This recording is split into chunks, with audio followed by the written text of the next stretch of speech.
What's up, Jack here with DevSlopes.com, continuing on with our API course.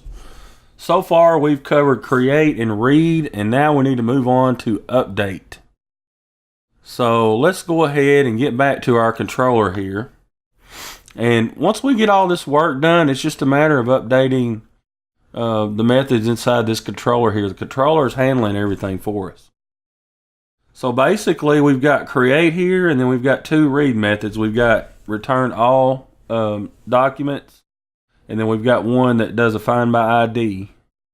We could add more if we wanted to. But right now what we want to do is we want to update. So we're going to create one for that. And this is going to be v1/restaurant/ID. Just like our route up here.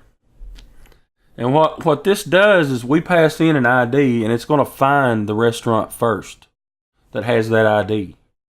Once we find the restaurant, we can change properties of it and then resave it, and it will update it.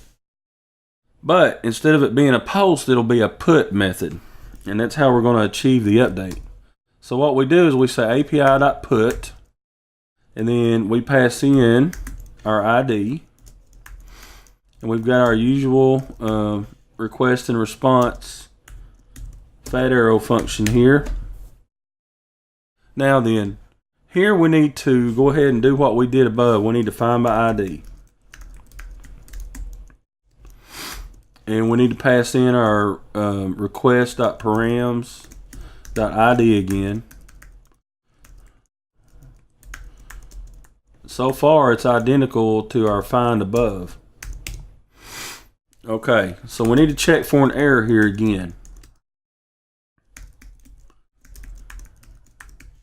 So if we get an error, we'll send it back. Now the difference is up here we just return the JSON in our response. Now here we're going to do something with it first, and then we're going to save it. So what we got to do here is we've got our object, this restaurant object here.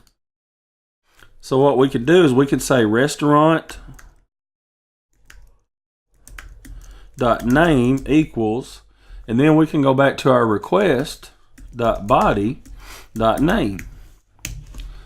So we found this restaurant object, and then all we're doing is setting the name property equal to the name that we're going to pass in our request body. Once we get to that point, all we've got to do is say restaurant.save, and then here we could get another we've got another fat arrow function with a possible error. And if we get an error, we're going to send it back.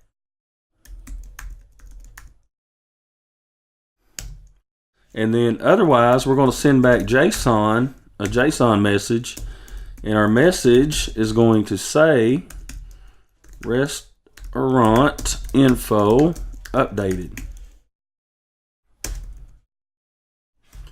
And then we can put our semicolons on all these. And that's pretty much all there is to it. So I mean, if you follow it here, it's pretty simple. We're going to pass in our JSON in the request and through Postman, just like we did when we created an object.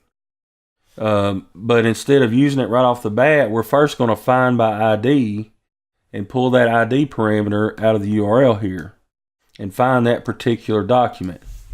And then once we do, we're going to set the name equal to the request.body.name, and then turn around and save it, and then send a message back that it was updated. So pretty straightforward. Let's go ahead and save it. Let's make sure that NodeMon starts everything back up here. And let's go ahead and take it for a spin. So here we've got our list of restaurants. So let's change Fluffy Knuckles. I'm just going to copy that. We've got a theme going on here with barbecue joints, so we'll just do another one. Now this one, you remember, is a put. It's not a post.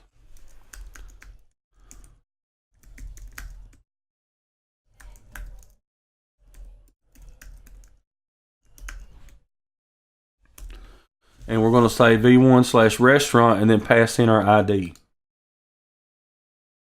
Now, like I said, we do need a body here. So we're going to click on raw and change this to JSON. And then we're going to pass in our name property. And for this one, I don't know, we'll just say Big E's barbecue. All right. And now if I hit send, we get back a message that restaurant info is updated. So let's go ahead and pull up RoboMongo here. And let's refresh that database. And look at our restaurants. So now you can see the very first one here was Fluffy Knuckles. Well, now it's Big E's Barbecue. And we've still got Bill's and Chubby's. So it did take that ID and update it. And if you look at the ID here, the ID is even the same as what we passed in. So all it did was updated that name property. If we had more properties here, we could specify other things to update as well. But that's pretty simple. That takes care of our update piece of the puzzle. The only one we've got left is delete. So let's go ahead and move on to the next video and knock that out real quick. And then we'll look at adding some more stuff into our API to make it much more useful. So we'll see you in the next video.